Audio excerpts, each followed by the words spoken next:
Olá pessoal, sejam bem-vindos ao nosso canal do YouTube. Eu sou o Edson Meida, autor do livro Gestão Fiscal, sou especialista em Direito Tributário. Antes de iniciarmos, deixe o seu like, compartilhe e se inscreva no nosso canal nessa tarja vermelha aí. Logo depois aí o YouTube vai tocar a vinheta, rodar a vinheta, ok? Vamos abrir aqui. Estamos na tela do meu computador, né? Aqui vocês vejam a apresentação. Essa é a capa do vídeo, né? Leia o livro Gestão Fiscal. Aprenda a recolher menos impostos e contribuições. A publicação do livro ocorreu em 20 de setembro de 2020 pela editora Dialética. Eu botei um item aqui, né? Que é péssimo momento em que passa a sociedade contemporânea diante das crises econômica, financeira, cultural, editorial e saúde. Grande problema, grande situação que não tem nem como definir. É uma situação horrível para o mundo todo. É a pandemia do coronavírus. Dificuldades. Autores, editores, marketplace, livraria. Busca para a divulgação do livro diante do contexto atual. O autor é o interessado direto do seu livro, em relação às parcerias, editoras, investidores e livraria. Isso é fato. É como se diz no marketing literário e em questões aí educacionais. Até mesmo o Machado de Assis, ele procurou divulgar a sua obra. E tem muitos autores renomados aí que fazem trabalho de formiguinha divulgando a sua obra. Isso é interessante, é fato e deve ser assim mesmo, né? Agora, o marketing digital sinaliza uma rede social em ascensão. Tem a dúvida que é o YouTube, né? Aí uma reflexão. Eu tive essa reflexão em criar um canal do YouTube e assim o fiz. Eu lembrei de uma série de frases de Aldir. Não deixe que os seus medos tomem lugar dos seus sonhos. Né? Qual foi o objetivo do autor? Alcançar o reconhecimento da sua obra pelos leitores e que efetivamente contribuiu para o estímulo cultural das instituições do país. Isso aí não tenha dúvida. Mas também seria um despropósito de minha parte não mencionar sobre os ROIs para os autores. Diante dessas crises todas, tanto autores como editoras, marketplace, todos estão numa situação horrível. Tanto sim que nós temos conhecimento aí de livrarias que fecharam, famosas, renomadas, com mais de 20 anos no mercado, e que abalou muito a questão educacional do país. Vamos lá, continuar. Projeto de divulgação do livro tomando por base 2 pilares. Então, eu tive que montar um projeto. O projeto foi baseado no marketing digital e no marketing literário.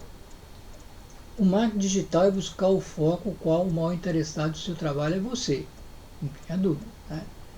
O autor é o interessado mais direto no sucesso da sua obra.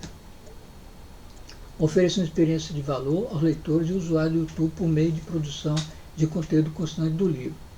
Formar uma rede de divulgadores e mostrar o conteúdo de interesse desse público de divulgadores. E o marketing literário? Buscar criar conteúdo, isto é, ir além do livro. Essa questão ir além do livro, lá na frente vocês vão ficar sabedores, vou mostrá-los. Adotar a aplicação de estratégia, técnica e prática para o caso específico do livro. Ok?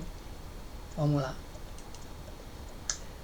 Aqui é uma prova virtual do livro, fornecido pela editora Dialética.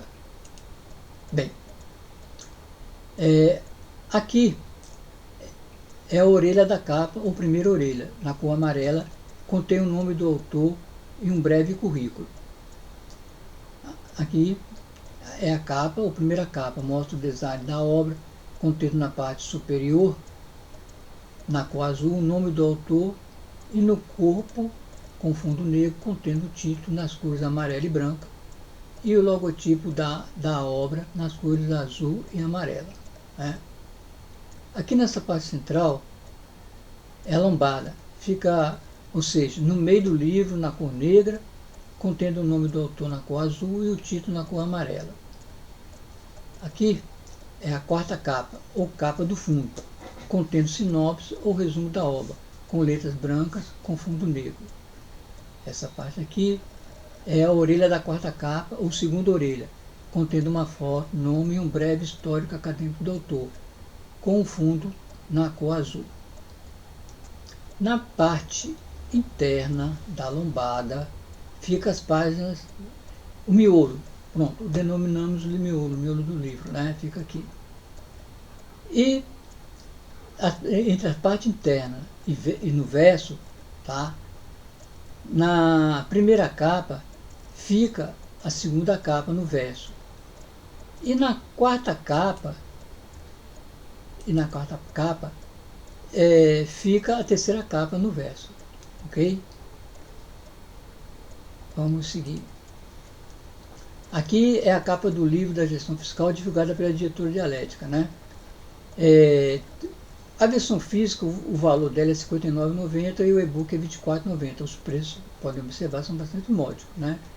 Esse livro ele pode ser adquirido na Editora Dialética, né? E também na e-book na plataforma Amazon Kindle.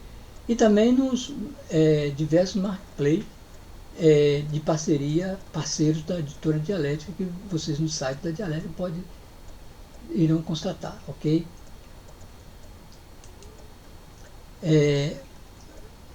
Aqui eu, como prometi, vou mostrar aos usuários do YouTube o que significa ir além do livro. No sumário, consta no item 2 algumas noções sobre o sistema tributário brasileiro, que é o princípio da progressividade. Tá? Estamos nos referindo sobre a progressividade do imposto de renda em razão das suas alíquotas. Né? Na atualidade, somos sabedores que o imposto de renda contém uma carga tributária elevada, restrições das parcelas dedutíveis para cálculo do imposto. Também, tabela de correção do imposto de renda congelada e defasada, concessões de isenções condicionadas, impostos cortantes, que prejudica substancialmente a qualidade de vida do contribuinte. Em relação à isenção do imposto de renda, temos um projeto de divulgar um vídeo indo além do livro, inclusive o objeto do nosso artigo científico sobre o referido benefício para os portadores de doença grave. Né? Essa nova formatação está mais ampla do que a primeira. A primeira ela foi divulgada em vários portais contábil, jurídico, teve mais de 24 mil acessos. Né? Hoje, diante das mudanças que existiram e dos avanços também conseguidos, né? Ela está numa nova formatação. Né? Essa questão do imposto de renda, em algum momento a gente vai poder mencionar outros aspectos. Né? Aqui foram citados alguns, mas, por exemplo, no caso da isenção, que vamos tratar agora do imposto de renda concedido aos portadores de doenças graves, na inatividade, na atividade e na previdência complementar, pronto, PGBL. Né? Bem, o direito à isenção previsto na Lei 7.713, de 22 de 12 de 88, artigo 6º, inciso 14, com redação da Lei 11.052, 2004, regulamentada no Decreto número 9.580, 22 de 11 de 2018, que aprovou o Regulamento do Imposto de Renda e jurisprudência do TRF, STJ e STF. Gente, essa fonte aqui é do Senado Federal, viu? Vamos lá. Bem, a isenção do imposto de renda sobre os rendimentos da inatividade e da atividade do autor junto à Corte Especial do TRF, Primeira Região. O autor, eu sou paradigma. No caso, eu consegui a isenção do imposto de renda, tanto na inatividade como na atividade. Né? Então, o autor teve a doença grave reconhecida judicialmente por meio do acordo dos embargos infringentes número 2009 00009545-1/BA, que transitou julgado em 8 de maio de 2013, conforme consta na certidão de trânsito julgado. Esse é o sábio acordo, foi lavrado pelo desembargador Luciano Tolentino do Amaral. Eu digo sábio, mas também tem muitos tributaristas, o qual eu tenho conhecimento, converso muito com eles e também tenho o mesmo entendimento que foi um sábio acordo. Em seu relatório foi categórico, abre aspas, mantendo a isenção apenas sob provenço na inatividade, é instituir a figura bizarra do contribuinte meio portador de moléstia grave, ou instituto bisonho dos salários que não são rendimentos. Vamos lá. Bem, isenção do imposto de renda incidentes dos resgates de forma genérica no plano da Previdência Privada complementar na modalidade PGBL.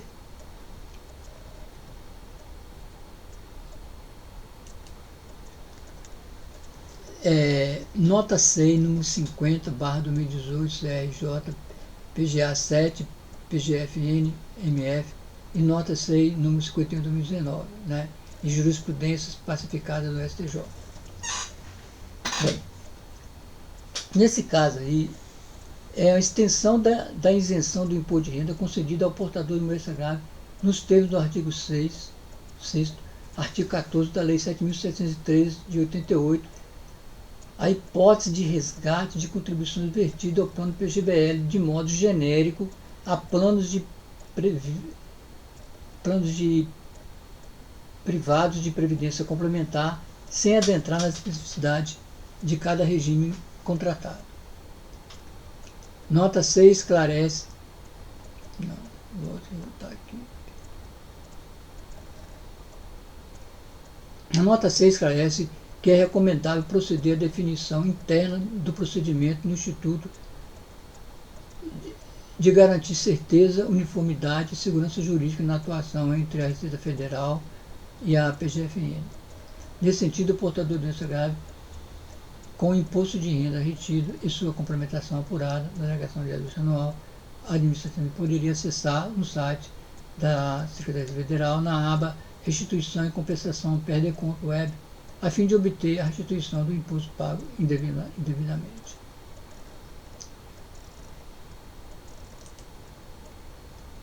A CRF não mantém uniformidade e segurança jurídica, mantendo em malha fiscal e indeferindo defesa administrativa sobre a isenção do imposto de renda sobre o resgate dos planos PGBL da Previdência Privada Complementar.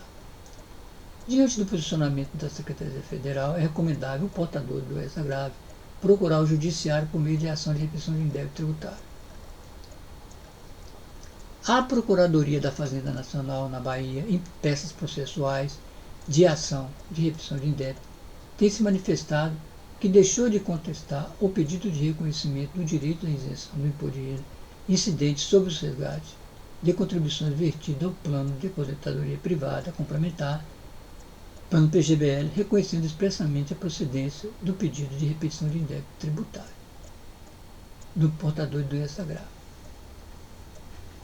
Nesse sentido aí, essa questão das notas 6 da Procuradoria-Geral da Fazenda é claríssima, não tem o que discutir. No caso aí, é acatar. Inclusive, existe posicionamento da própria GFN que não precisa questões de ministeriais, normas, para validar o posicionamento da Procuradoria-Geral da Fazenda. Até mesmo os próprios procuradores já estão se posicionando em peças processuais nesse sentido. Isso é fato, né?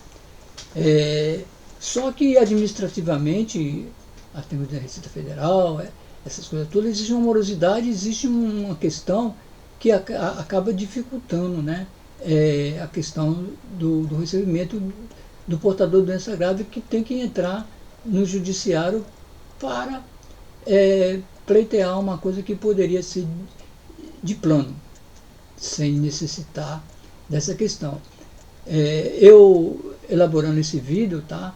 Entrarei em mais detalhe, mas a questão, para que vocês tenham conhecimento, o plano PGBL, ele, no caso, ele se relaciona ao aporte, certo? Mas os rendimentos, o imposto de renda incide sobre o todo, né? Sobre o valor agregado, vamos colocar assim, ou seja, e o imposto ele é retido na fonte, e inclusive quando você faz a declaração de ajuste anual, você ainda tem uma complementação, aí você pode ter uma carga tributária até quase de 25%, tá? Em relação ao PGBL. Só que no caso, a nota SEI 51 foi clara, ela não reconhece o plano VGBL. Inclusive, existe já normas nesse sentido da COSIT, que também explica nesse sentido, que o plano VGBL ele é seguro, tá? E no caso não tem o direito do benefício fiscal da isenção, e somente do plano PGBL, né? Então, além disso, o plano VGBL ele tem a retenção na fonte, mas as suas alíquotas ela tem uma progressividade. Quanto mais tempo você ficar com esse rendimento lá, as alíquotas irão diminuindo. Só que você não tem o benefício, a exemplo do que tem no PGBL de 12%, né? Que é um benefício fiscal. Okay? Mas só essa questão que eu estou falando aí em relação às pessoas que não são portadores de doença grave, porque as pessoas que são portadores de doença grave são isentos do imposto. Isso tem que deixar bem claro, ok? Então vamos passar mais para frente. Aí está aí o julgamento de 24 de 2020 pelo STF da ADI 6025, requerida pela Procuradoria-Geral da República sobre a isenção do imposto de renda aos portadores de doença grave na atividade. Gente, a fonte aqui é do STF, viu? Vamos lá, continuar. O STF julgou improcedente o pedido da ADI 6025, proposta pela PGR, Ministério Público Federal, nos termos do voto do relator ministro Alexandre de Moraes, vencido o ministro Edson Fachin. O objeto da ADI foi no sentido da inclusão da concessão do benefício fiscal da isenção do imposto de renda aos trabalhadores com moléstia grave, que permanecem em atividade. O voto do relator, ministro Alexandre de Moraes, considerando que a Corte Maior não pode atuar como legislador positivo, a fim de não contrariar o artigo 111, inciso 1º, 2 e 3 do CTN, que deve ser interpretado literalmente a legislação tributária. Também defendeu a concessão de isenções fiscais, esta no âmbito da discricionariedade dos poderes executivo e legislativo, a quem compete definir e aprovar a política fiscal do país. Diante disso, não pode o Poder Judiciário ampliar as hipóteses de isenção do imposto de renda sob pena de ofensa ao princípio da separação dos poderes. Bem, a PGR, Ministério Público Federal, na proposta sobre a isenção da atividade, citou a jurisprudência do TRF, em que o autor é o paradigma do acordo do desembargador federal Luciano Tolentino do Amaral. Em relação ao voto vitorioso do relator ministro Alexandre de Moraes, que declarou a constitucionalidade do artigo 6, inciso 14 da Lei Federal 7.788, com redação da Lei 11.1052 de 2004, filiamos ao sábio voto vencido do ministro Edson Fachin. De fato, o próprio CTN, bem como a Constituição Federal de 88, não são tão discricionários, podendo o intérprete buscar a mens res, conforme presenciamos no relatório e voto do desembargador federal Luciano Tolentino Amaral, da Corte Especial do TRF Primeira Região, ao reconhecer o direito à isenção do imposto de renda na atividade do portador de doença grave.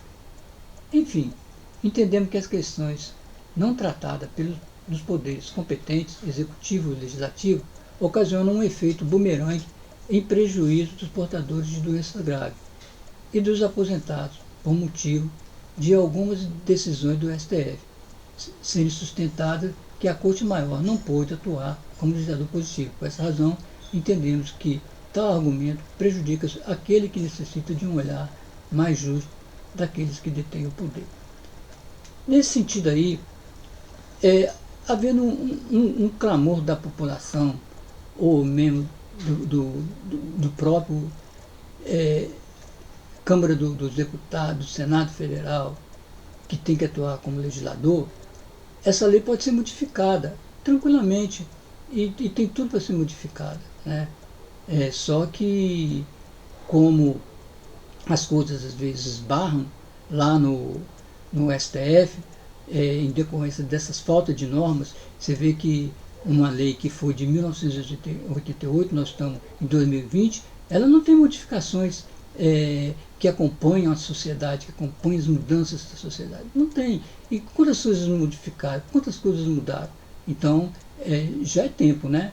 Então, tem que haver um repensar muito grande daqueles que detêm o poder do país, né? Nesse sentido, em benefício dos portadores de doença grave.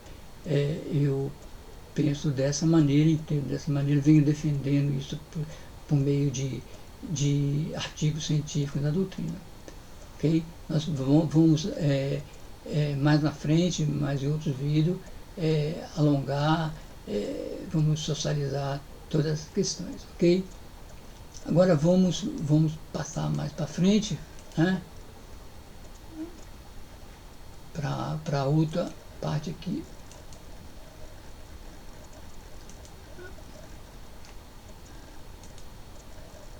Bem, como eu havia combinado, tá? Esse aqui é o e-book da Amazon, o Kindle, né? Aqui isso demora a abrir, viu? Também tem muito a ver com internet.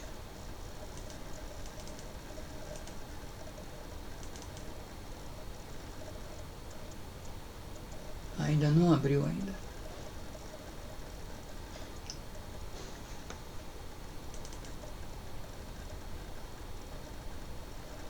Pronto. Está nascendo a criança aqui, finalmente. Tenha um pouco de paciência, viu, gente? Vamos lá.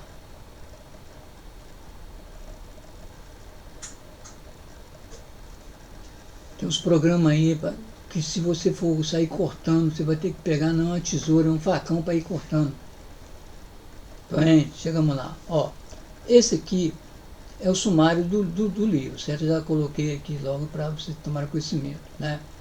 Quando eu mencionei sobre algumas noções sobre o sistema tributário brasileiro, tá? Eu falei desse item aqui, ó, 2.5.3, princípio da progressividade. Foi baseado, então, aqui nesse princípio da progressividade tem muita coisa interessante, muito assunto interessante, tal, que vocês poderão se debruçar, né, se interessarem, sobre o princípio da progressividade, né?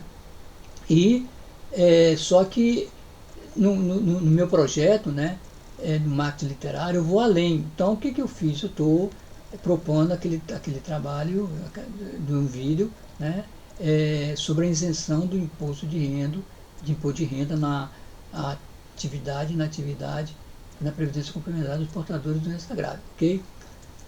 Bem, mas se vocês forem dar uma olhada no sumário sobre o conteúdo que tem no livro, que começa com conceito, função da lei complementar, alguns princípios constitucionais, legalidade, não decimal, noventena, enfim, você vê aqui relações jurídicas tributárias, né? Aí tem imposto de incidência tributária, aspecto material, imposto direto, confisco, né? Aí vem lá o tributo no sistema constitucional tributário, tributos, imposto de exportação, operações, tal, todos os impostos federais, imposto de relação à mercadoria, Aí tem o estadual, tem aqui o municipal, o serviço de qualquer natureza, né? E tem aqui o núcleo do tema da obra, que é a gestão fiscal, o cálculo de imposto por dentro, o growth up, e a não cumulatividade nas apropriações de créditos fiscais do CMS, IPI, PIS, PASEG e da COFINS. Aí tem o item aqui sobre cálculo do imposto por dentro, né, na formação de preço, bem como seus reflexos na base de cálculo reduzida. Eu acho um tema muito interessante, porque aqui tem uma questão de cálculos sobre o imposto, tanto de todos os impostos, direto e indireto, né? Sobre a formação de preço. Tá?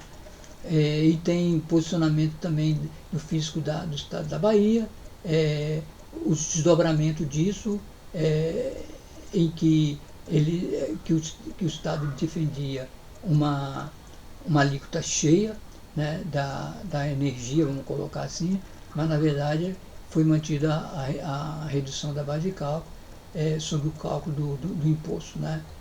Isso vocês terão a oportunidade de constatar. Né? Aí tem aqui, ó, no caso, que eu acabei de mencionar, a base de cálculo de 27% para fim de redução da base de cálculo em 52%. Isso está mantido, dessa forma que é elaborado, certo? É aceito porque houve ganho na justiça com relação a isso. Tá? Inclusive, todos esses cálculos, eu tenho um trabalho nesse sentido, a tese jurídica é minha, nesse sentido, sobre o cálculo de imposto por dentro. Tem outros assuntos, conceitos no caso de insumos, né? Isso é com relação a PIS e a COFINS, né? E com esse novo paradigma que tem agora, tem um parecer normativo da Receita Federal no CIR, tá? Crédito, regime não acumulativos, né? E aqui tem vários créditos, né? O núcleo do tema ele é baseado nessa questão aí, né? Sobre o núcleo do tema. Né? Agora, finalizando, tem o item 5, que é reforma tributária, PEC 45 e a PEC 110 e também a do governo federal. Tá? Isso aqui pode ser um objeto de um outro vídeo também. Eu já publiquei isso na doutrina, teve bastante aceitação também, o artigo científico, e não tenha dúvida, tanto essa questão da PEC, enquanto não houver, ela vier ser modificada, né, e publicada, o contribuinte ele poderá, por meio de repetição de indébito, por meio de crédito extemporâneo, ter um ganho no planejamento tributário. E também nessas questões que no livro de gestão fiscal eu mostro aos leitores. Ok? Bem, estou aqui finalizando, né? E agradeço a todos e espero que vocês tenham gostado. E não deixe de deixar o like de vocês, é muito importante, certo? E compartilhe e se inscreva no nosso canal, aqui nessa tarja vermelha. Um forte abraço para vocês e até o nosso próximo encontro.